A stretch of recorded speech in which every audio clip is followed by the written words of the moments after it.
Thank you very much, everybody. What a great song that is, but we'll cut it a little short because we have some business to discuss. What a group of smart ones we have in front of me today. That's about as good as it comes. Up here, the brain power, the greatest power of them all, the brain power. Well, I'm thrilled to be here with so many tech leaders and luminaries as we take historic action to reassert the future which belongs to America, always has belonged to America. We just lost sight of it on occasion. And I just want to start by stating that we've just concluded our big trade deal with Japan and numerous other countries in addition, as you know. But on the Japan deal, because it was literally just signed, was just signed, it gives us a sort of signing bonus. So I'll bring it into sports talk, a signing bonus. Like you have signing bonuses too, I understand. Getting a lot of money, 100 million, that's not bad. But that's not as good as the signing bonus we got. We got a $550 billion signing bonus for the country.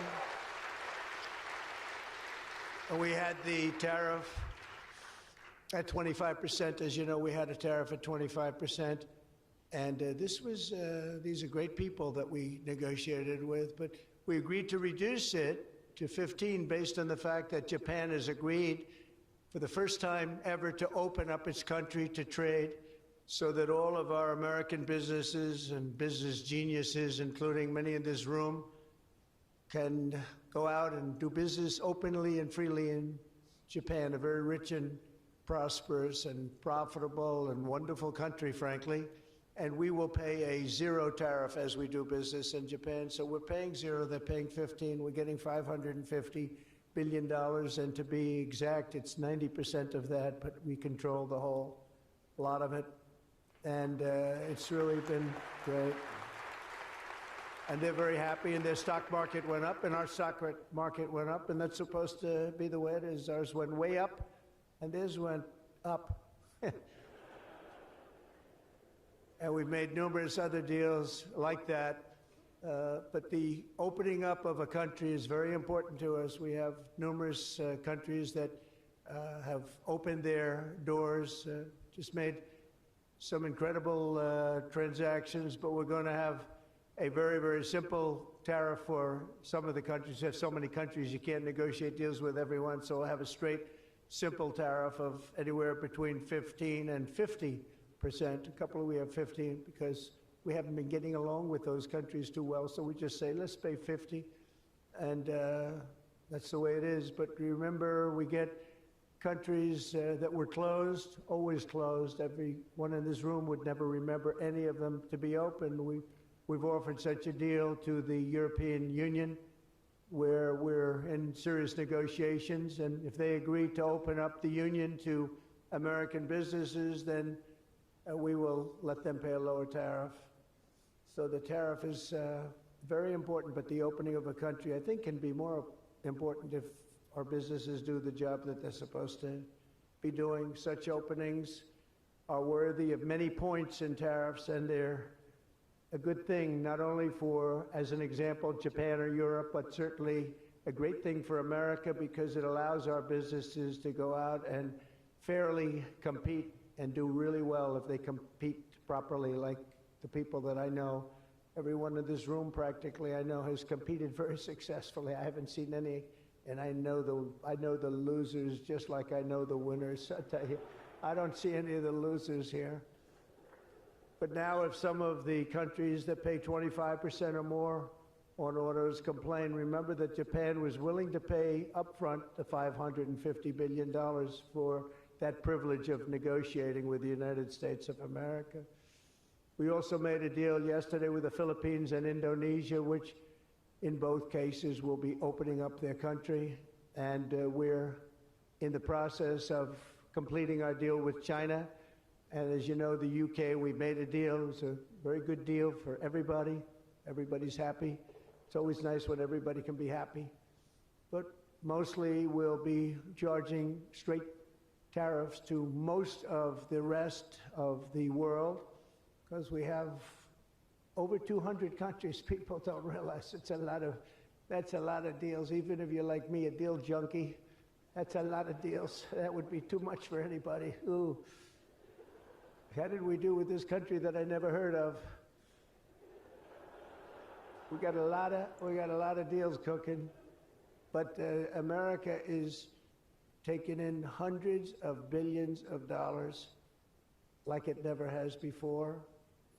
Investments into our country at the highest point ever in history, and we've just really been opened up for business for 3 of the 6 months. The first couple of months, we got ourselves all set, done a great job with our military, as you know. You saw that 2 weeks ago when you saw the way those incredible B-2s flew into Iran and took out an entire nuclear potential deadly force.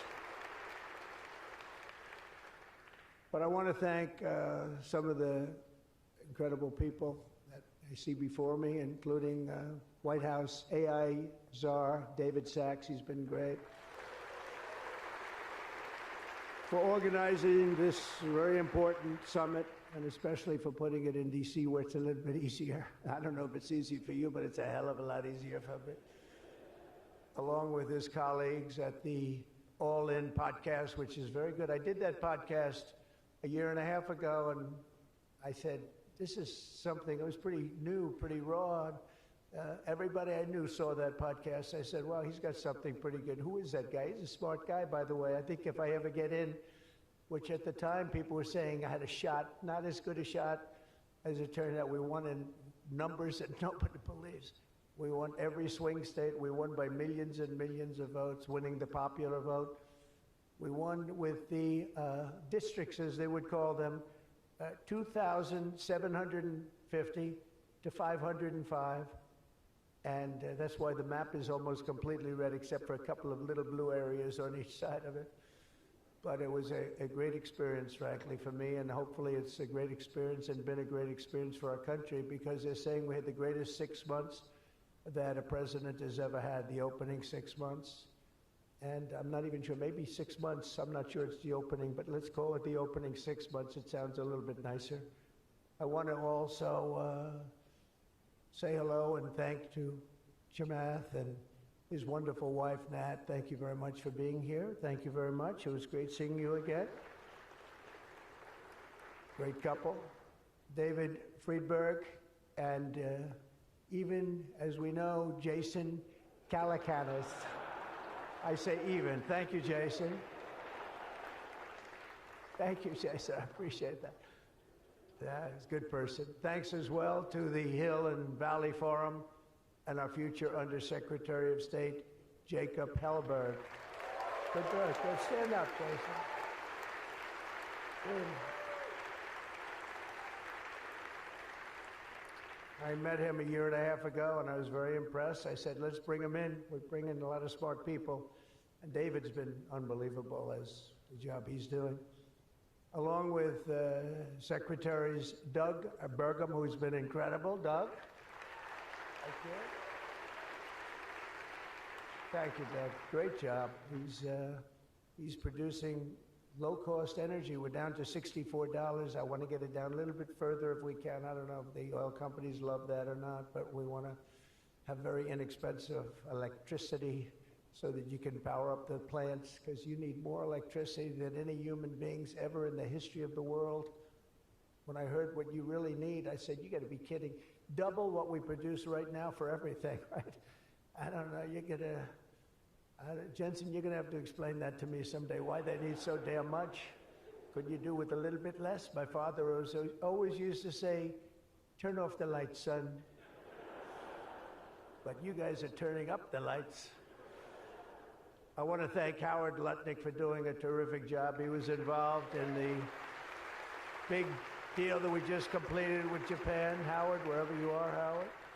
Where is Howard? Hi, Howard. Great job you did. Appreciate it. Really, that was an interesting negotiation, wasn't it? These are tough people. These are good negotiators, I will tell you, Japan. But they love their country, and they do what's right for their country. I want to thank Chris Wright, if Chris is around. Chris is here, because he's helping with the tremendous energy success that we're having. We're having tremendous energy success. We're the biggest. We have more energy than anybody else in the world. Nobody knew that until I came along, but we have more energy than anybody else in the world.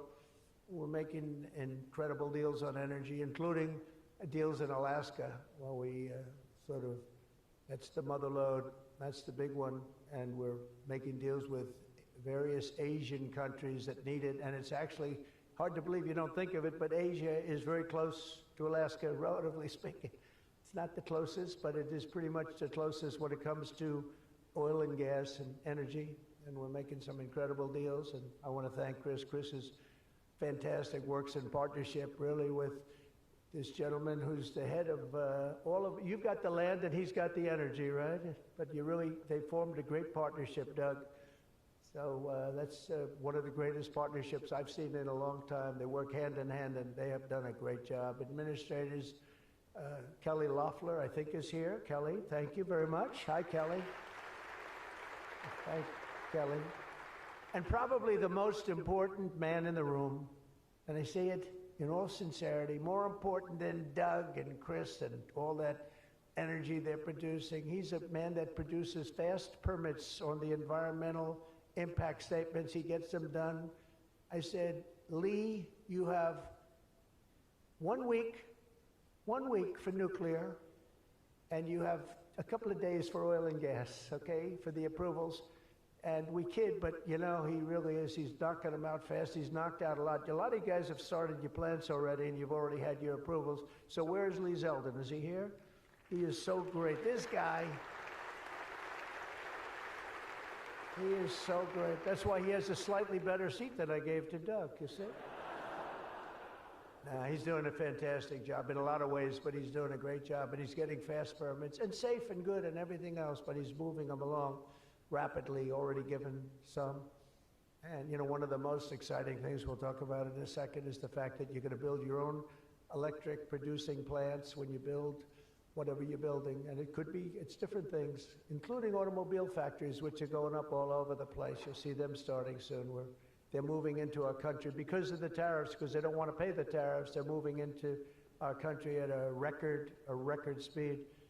But the ability to build your own electric plant, not having to rely on a 100-year-plus old grid, and then if you have electric capacity extra, you're going to sell it into the grid, make some money, but you'll sell it right back into the grid. Director of the Office of Science and Technology Policy, Michael Kratsios. Michael, thank you very much. Thank you, Michael.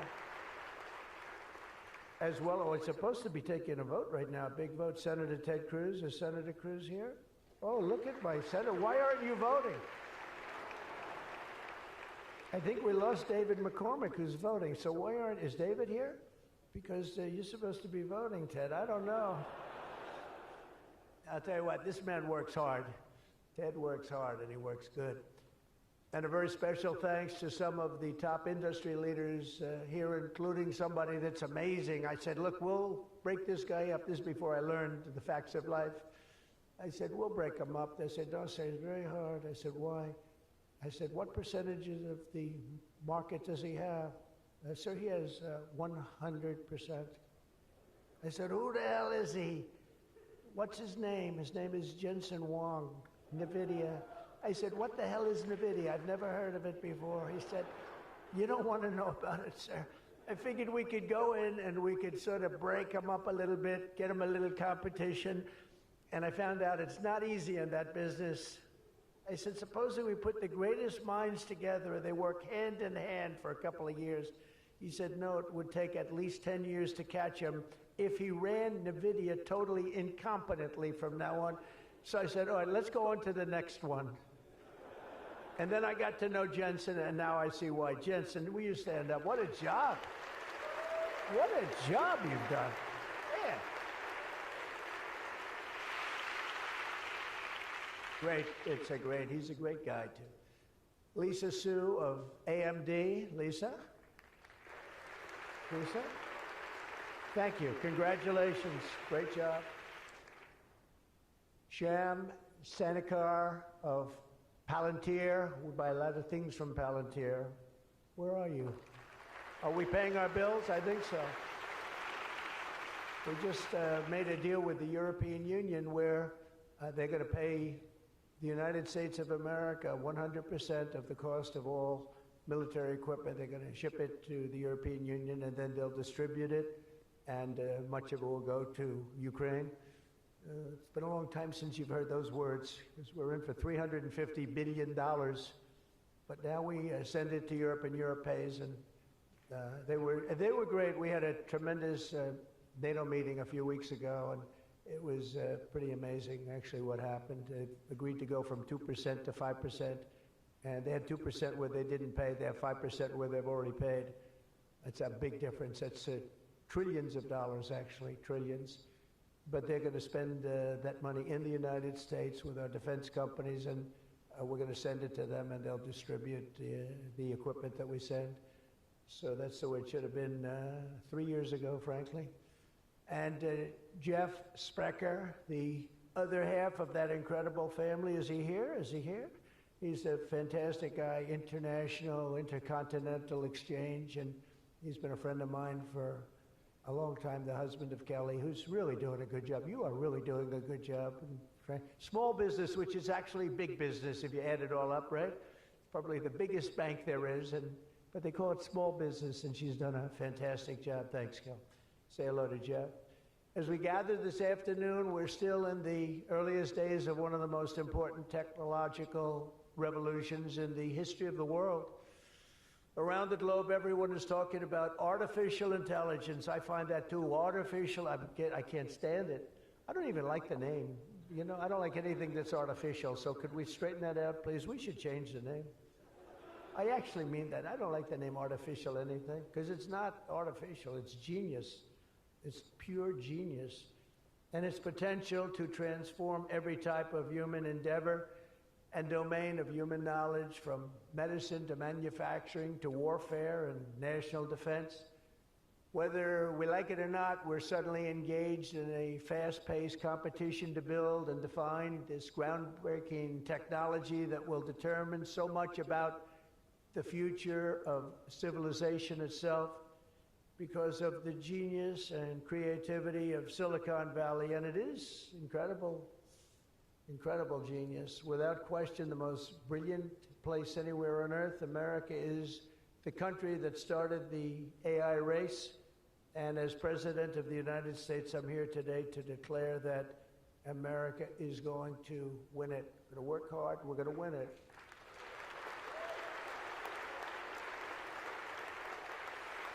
Because we will not allow any foreign nation to beat us. Our children will not live on a planet controlled by the algorithms of the adversaries advancing values and interests contrary to our own. We don't want to have contrary interests. We want to get along, and we'll get along with other countries. We're having a great relationship, as I told you, with those countries that we mentioned, with Japan and Indonesia and so many others.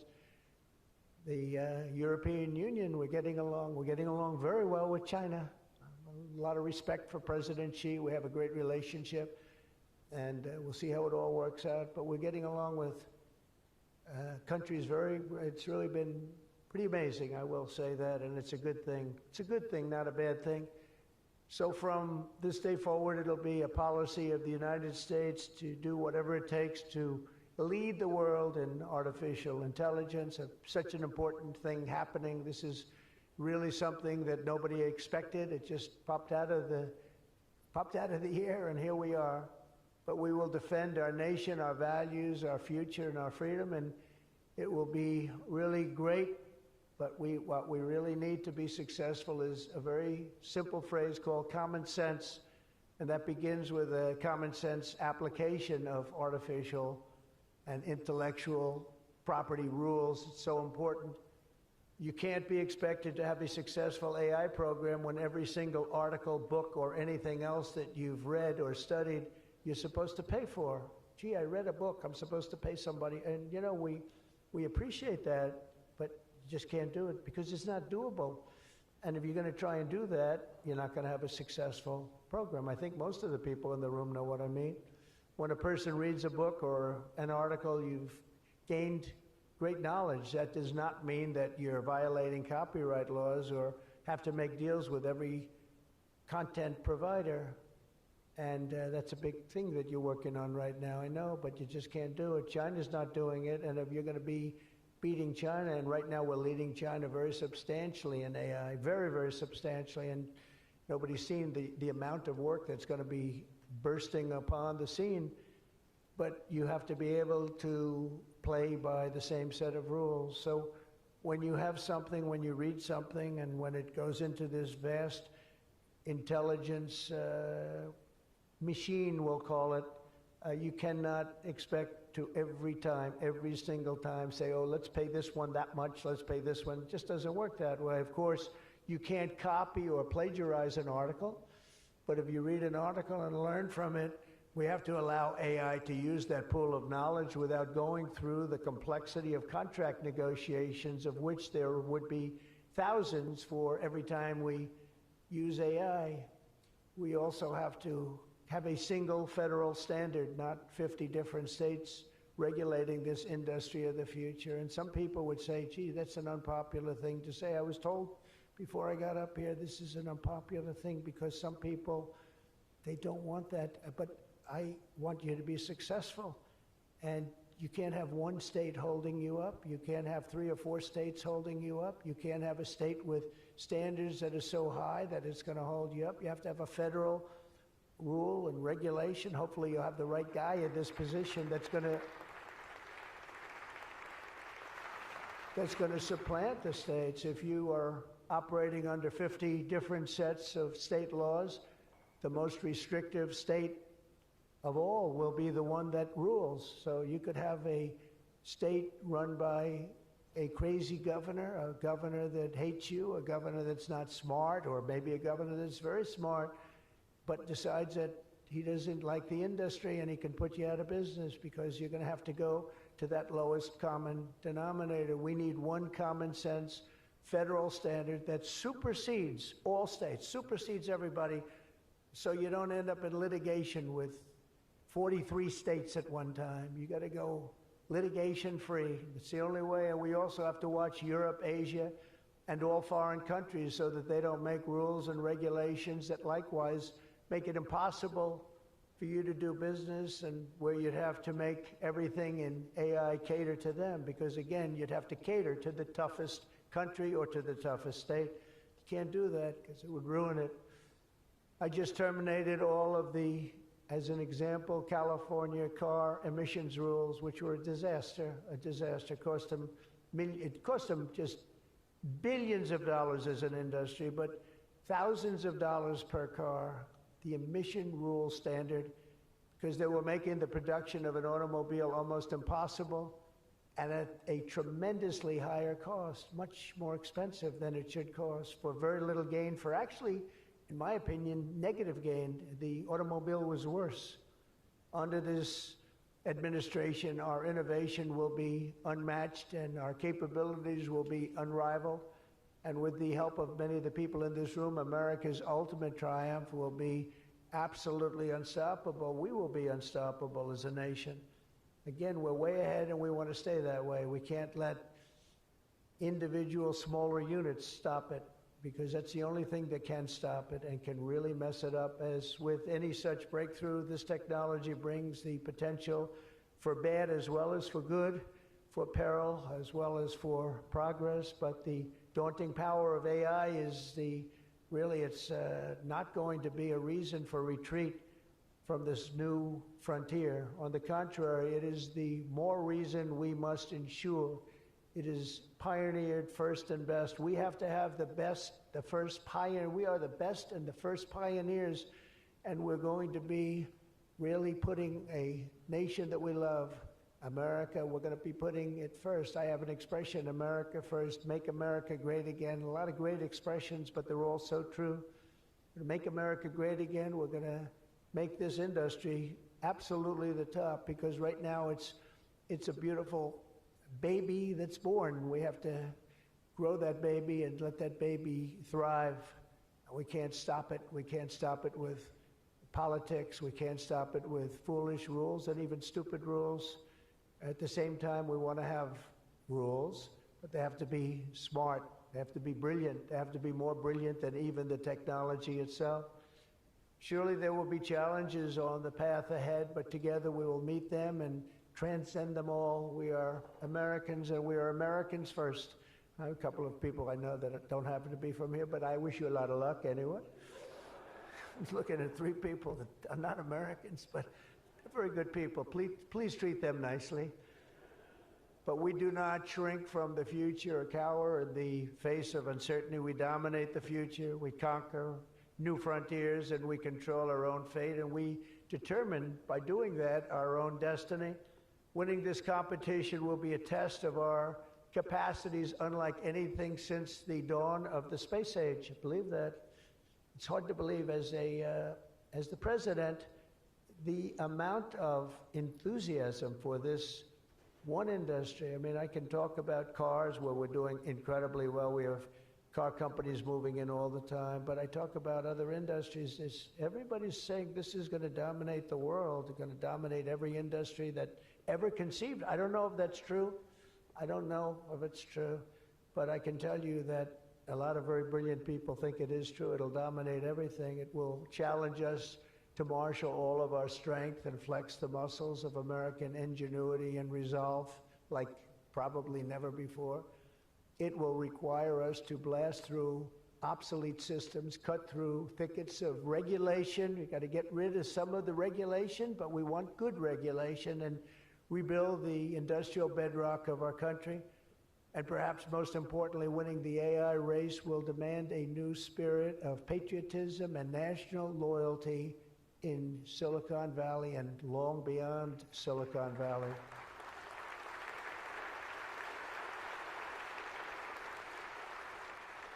For too long, much of our tech industry pursued a radical globalism that left millions of Americans feeling distrustful and betrayed. And you know that. Everybody knows that. Everybody in this room certainly does.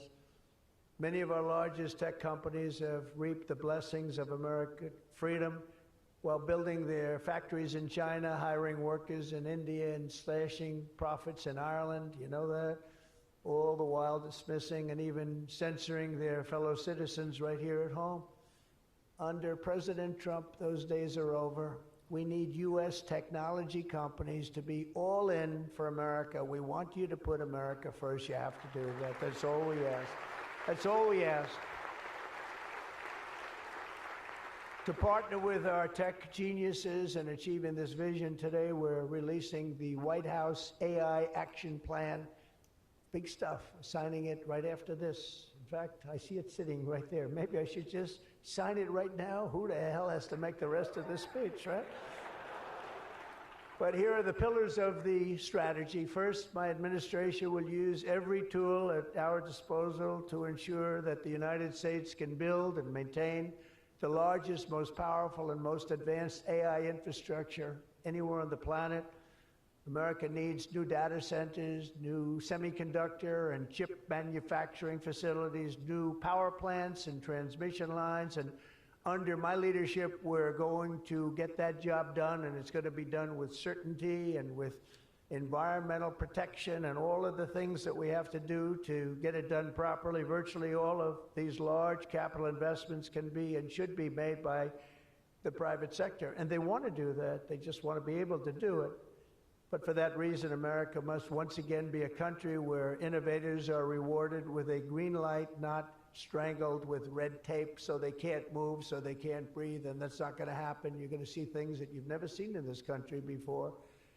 So often, and I've been watching for many years, I've watched regulation. I've been a victim of regulation. A zone change that takes 6 years for a building in Manhattan or whatever, but I was good at zone changes, but it took a long time. By the time you got the zoning, the market changed. You didn't want to build the building. You say, well, but in some cases that made you lucky, didn't it? Huh? In some, not too many people understand that in this room, but in some cases, waiting for that approval as the market collapsed was a good thing, not a bad thing. But it's time to reclaim our heritage as a nation of builders, and that's why, upon taking office, I signed a historic executive order directing that every one, and this is so important. For every new regulation, 10 old regulations must be immediately eliminated. So we have old regulations that clog up the books that don't even mean anything anymore. You know, in my first term, I had more regulation cuts than any president in history times 4, and that included two-term presidents where you're talking about 8 years. We had more than any other president, and I think we may even top it this year. We may very well be able to top it during this period of time, because you're really, you are a regulation-prone group, and we're looking to get those regulations out of your way so you can use your genius. Earlier this month, we also enacted the largest tax cuts in American history when I signed the One Big Beautiful Bill into law. And I think the most important thing in the whole tax cut, in terms of pure economics, and I think one of the reasons that my first, we had the most successful economy in history during my first term, and I think this is going to blow it away. So far it is, and I think this is going to blow it away. But the reason we had was I had expensing at 100%. And what we did is we included 100% in this bill, expensing for all capital expenditures, including investments in factories and equipment and structure. Structure wasn't included last time, so even structure, and you're able to write it all off immediately. That's the biggest thing. Not 38 years, not 42 years. You're able to write it all off immediately. And this time, we've made it for 10 years, not for 1 year. We've made it for 10 years, so you have a much longer period, but I'd say get out and take advantage of it. I think that's one of the reasons that we had such an incredible success with the first tax cuts. And one of the things that this bill does is it extends the first tax cuts and makes them permanent.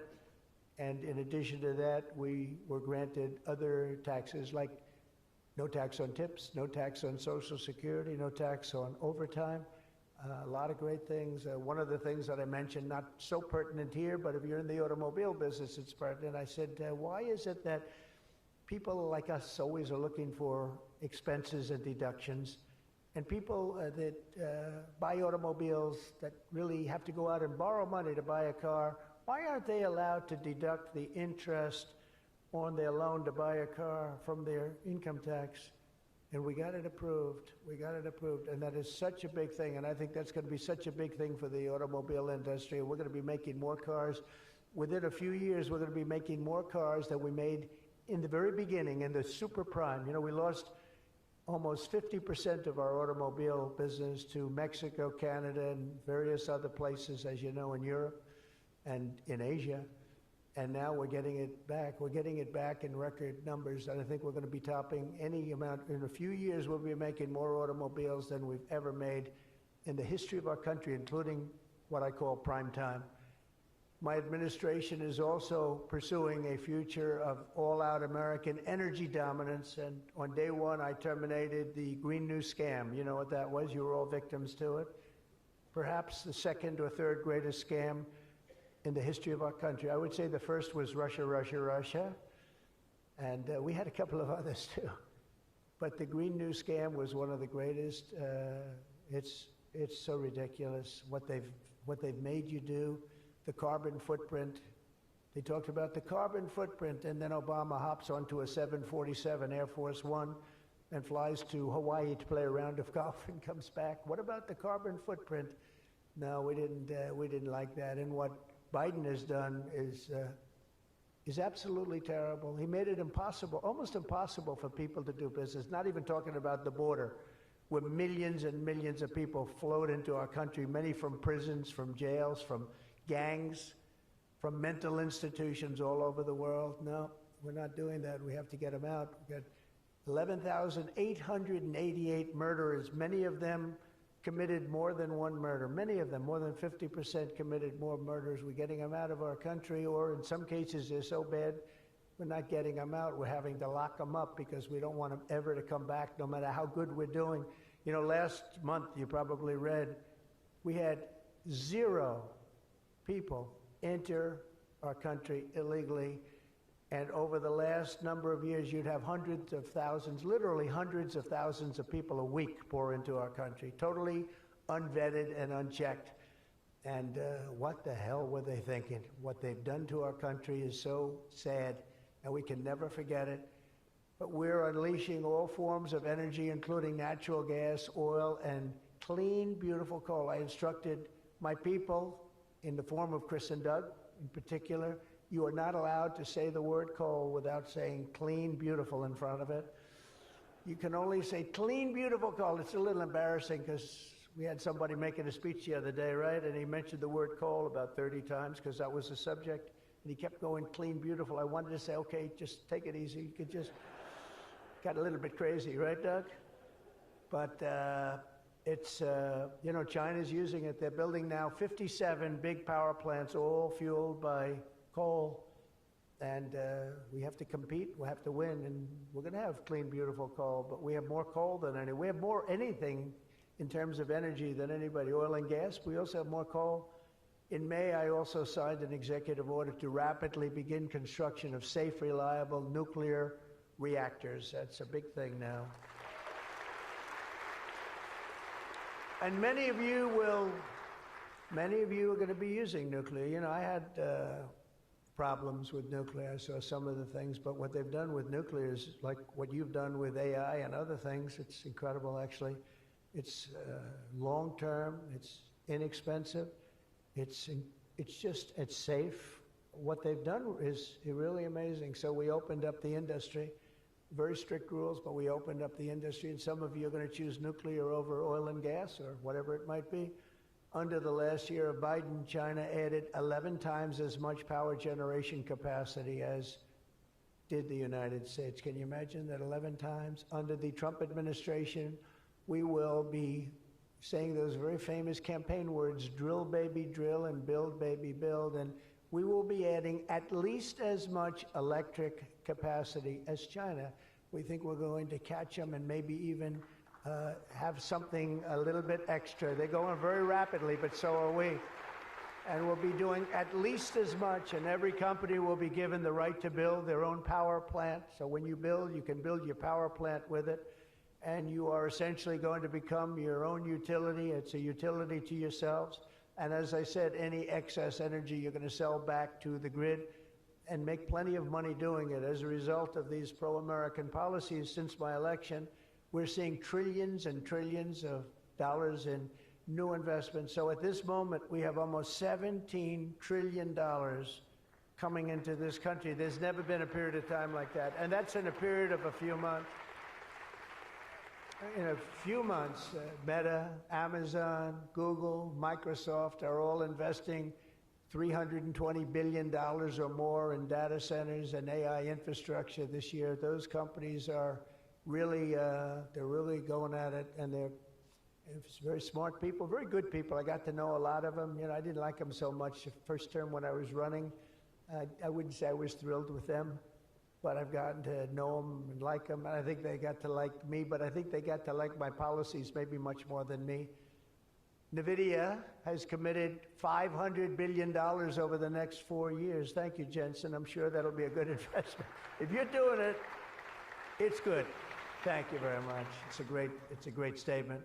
Last week, I was in Pennsylvania as 20 companies announced $92 billion with David McCormick, senator, great guy from Pennsylvania.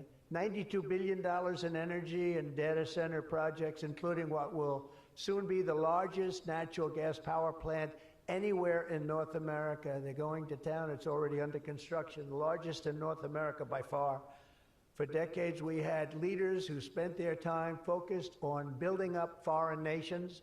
Under the Trump administration, we are going to have leaders who are going to build up our nation.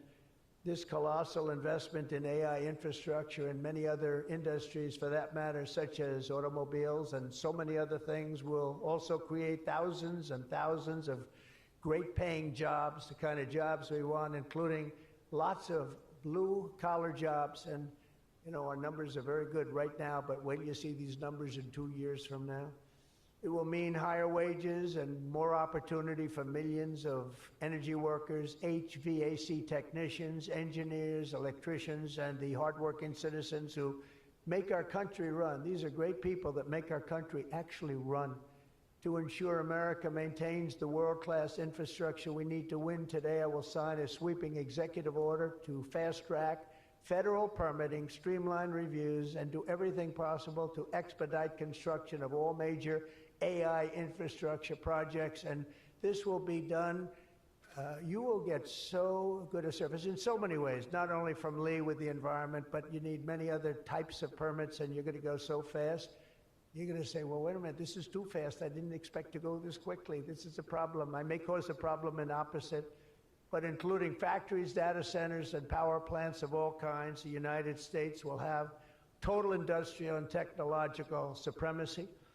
The second pillar of our action plan for AI dominance is to get the entire world running on the backbone of American technology, and I think that's very much happening right now, and I think it's going to happen. The last administration was obsessed with imposing restrictions on AI, including extreme restrictions on its exports. As you know, they made it very difficult to export. This alienated American partners and drove even our friends into the arms of China and other countries. That's why upon taking office, I repealed the so-called Biden diffusion rule. Can you imagine that? That crippled American AI exports, the Biden diffusion rule. I wonder who came up with that name, because he has no idea what it is. He had no idea what it was. He came up with a rule. I wonder who drew that one. I wonder, was that signed by the AutoPen, I think, because they went to him and said, we're going to do a diffusion rule. Mr. President, what? What? It's okay, the AutoPen will take care of it. It's one of the greatest scandals in the history of our country, let me tell you. Under my administration, we will maintain necessary protections for our national security, but we will never forget that the greatest threat of all is to forfeit the race and force our partners into rival technology. We're not going to do that. We're not going to do that. Okay? Not going to let that happen. That could be the end. When I traveled to the Middle East in May, every leader I met was thrilled to do business with American tech firms and with America, and they were all thrilled to meet me, believe it or not. It's hard to believe, isn't it? But they were. By the way, the most powerful woman in the world is here today. Susie Wiles, stand up, please. Susie Wiles, Chief of Staff. She can take out a country with a mere phone call. No, they just voted her the most powerful woman anywhere in the world. She might be the most powerful person in the world, I think. But she's done a fantastic, hasn't she done a good job, though, huh?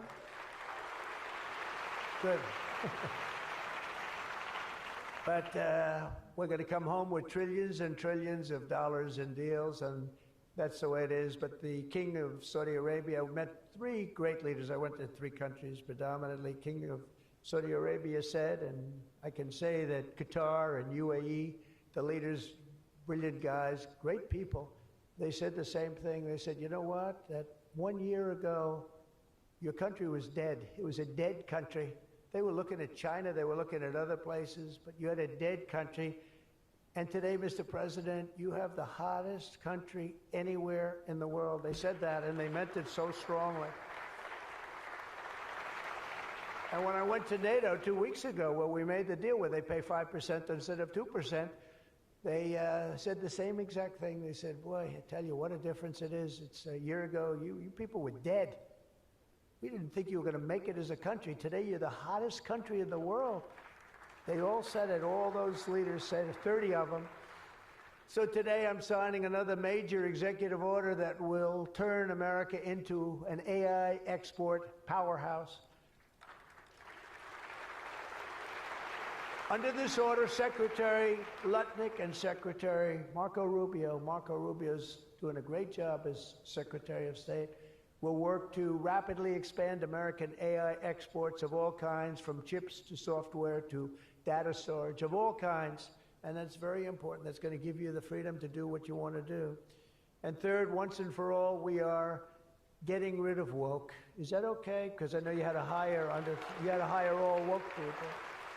I heard you had to hire all woke people under some of these things. How about the chips, where they give you the chip nonsense, where they give you billions of dollars if you only build a chip company? These people have plenty of money. They don't need the money. They need the permits. They need the rights to do it. They don't want to pay tariffs, so they come and they build here. That's why they're coming here. They like, number one, they like me, but they like not having to pay tariffs even more. And they're coming. But Biden gave billions of dollars to companies that have nothing but cash. And they don't say where to build. It's just give them money. But here's the problem. They have to hire lots of woke people. And they say woke isn't for this particular industry. We've noticed that. They're not for a lot of industries, if you want to know the truth. So the guidelines were impossible. They're going to give you money, but you got to hire this and this and this and that. And I don't want to get into it too much because I don't want any controversy today. But you have to hire a lot of people that were not into this particular world that you're in. And so therefore, all the money they gave didn't mean a damn thing. One of Biden's worst executive orders established toxic diversity, equity, and inclusion ideology as a guiding principle of American AI development. So you immediately knew that was the end of your development.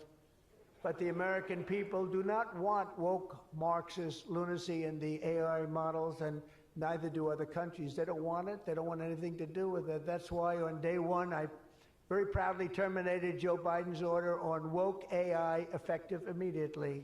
You don't have any of those crazy rules. Crazy rules. And in just a moment, I will be signing an order banning the federal government from procuring AI technology that has been infused with partisan bias or ideological agendas such as critical race theory, which is ridiculous. And from now on, the U.S. government will deal only with AI that pursues truth, fairness, and strict impartiality. We're not going to go through the craziness that we've gone through for the last 4 years. And then we skip 4, and then you go back, and it started then. But it hung around a little while. Now it's not hanging around at all. Now it's actually very uncool, as somebody told me the other day. It's so uncool to be woke. I encourage all American companies to join us in rejecting poisonous Marxism in our technology. It'll be very interesting to see what's happening in New York, because they're actually thinking about electing a communist in New York. They like to call him a socialist. He's not a socialist. He's a communist. But don't worry, you're going to be okay. He still has to get his money from the White House, and that's not going to happen until he shapes up. But as an example, we are not going to allow men to play in women's sports. That's an example. That's one. And they say that's an 80-20 number. They say 80% would be against it. No, it's not 80-20. It's about 97-3. And I don't know who the 3 are. I've never seen anybody. I've never had a person. I've seen everybody. I'm a very open person. They come up to me and they talk to me. I've never had anybody come up, sir, you have to let men play in women's sports. I've never had it. I deal with hundreds of thousands of people. Every time I talk to somebody, nobody's ever, they talk about AI, they talk about everything, but they've never said, you gotta allow, this is ridiculous. Men should be allowed to play in women's sports. It's sort of crazy, isn't it, huh?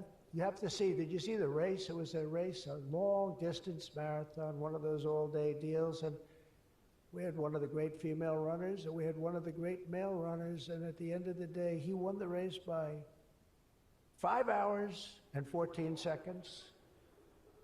They waited around for the really good athlete female. It's very demeaning to women, I want to tell you that, but they waited, her parents were waiting for hours. Somebody said, why don't you go back to the hotel and sleep for a few hours and come back and meet your daughter? This is what they do. You got to see the weightlifting records, though. They're the best of all. A woman lifted 212 pounds. It was a world record. It held for 18 years. And now a man who transitioned came up and looked at the bar. How much is it? 212 pounds. Oh, let me try it. Ring, bong. I think he broke the record by 109 pounds. It's going to be a long time. It's going to be a long time before a woman catches that. And these are great athletes and great people, and it's demeaning. And who the hell wants this? We're off of that whole standard, because I just tell you those as examples. We're off of it. The reason the last administration was so eager to regulate and restrict AI was so they could limit this technology to just a few large companies, allowing them to centralize it, censor it, control it, weaponize it, and they would weaponize it. A very dishonest group of people. You probably saw that because we caught them in the act. We really caught them. We had it before, but now we really have them. We have it where it counts. But this is the exact opposite of my approach. The unique strength of the American tech industry has always come from its startups and small tech. It comes through small. Jensen was small. Were you ever small? I think so. When you started in your bedroom, I think you were small, right? He started as very small, and now he's really become very amazing. If you regulate them too much, you kill the source of American genius and technological power. I believe that. Joe Biden had a plan to lose the AI race. I think he wanted to lose it because his plan would never have worked. It would have never been successful. You would have spent a lot of money and you wouldn't have been able to win. They didn't allow you to win, but we have a plan which only admires and respects the winners. Every citizen should take incredible pride in the inspiring feats of American innovators who are pushing the bounds of human knowledge and achievement. The people of OpenAI, Google, Meta, and countless startups are proving once again that America is impossible. You are just impossible to beat. You're not going to be beaten. We're not going to let that happen.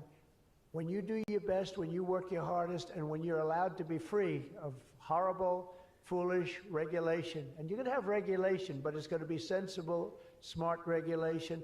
There's nobody who's going to beat you. As we push even further into this exciting frontier, let us never forget that all of this prosperity and progress has come from the culture of freedom and hard work, merit, ambition, and risk-taking passed down from one generation of Americans to the next. Silicon Valley rose to wealth, fame, and glory by exemplifying these values, and it will win this race not by rejecting them, but by embracing them like they have never been embraced before.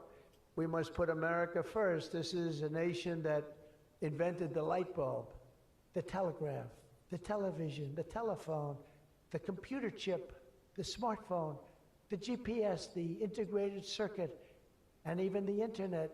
Basically, we invented everything. What is left? We invented everything. And now it's AI. We invented everything. Does anyone have anything else to say? And now we're going to take it to a new level. But Americans were the first to fly a plane, first to harness the atom, and first to plant our flag on the moon. We mastered the industrial age. We created the digital age. And now we are leading the world into the golden age, indeed, the golden age of America. With your help, that golden age will be built by American workers. It will be powered by American energy. It will be run on American technology, improved by American artificial intelligence, and it will make America richer, stronger, greater, freer, and more powerful than ever before. And I will now do my share by going and signing a name without an auto pen. I will sign it.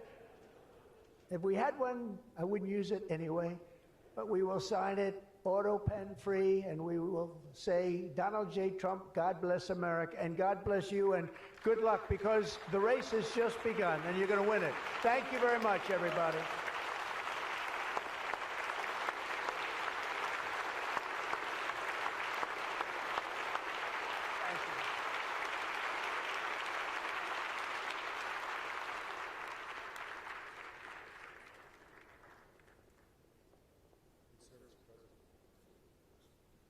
Mr. President, the first executive order that we've prepared for your signature today relates to federal permitting for data center infrastructure. As you mentioned during your speech, this is a crucial issue affecting the entire AI industry. What this executive order will do is establish fast-track permitting and ensure that the federal government is working to get data centers approved and through the permitting pipeline as quickly as possible.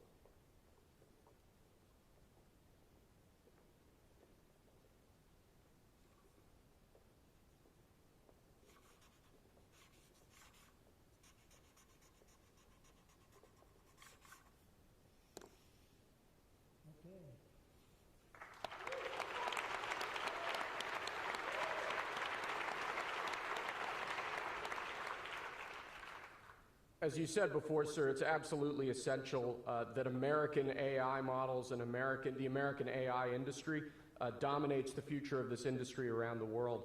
What this next executive order will do is promote, through various instrumentalities of the federal government, the export abroad of American AI models to ensure American AI dominance in the future.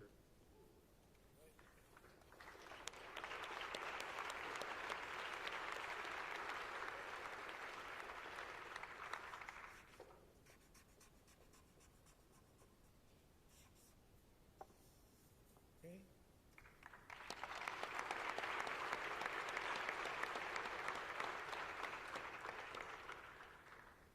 And lastly, sir, as you said in your speech, we don't want woke AI. We want AI models based on accurate information that give accurate information and accurate answers.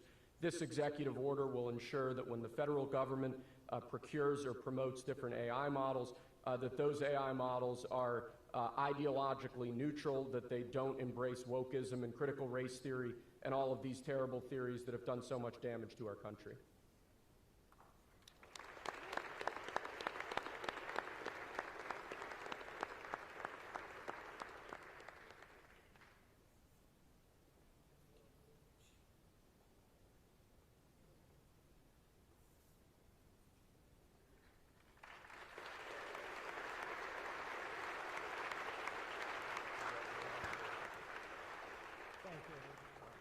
Thank you very much, everybody. Good luck. Good luck.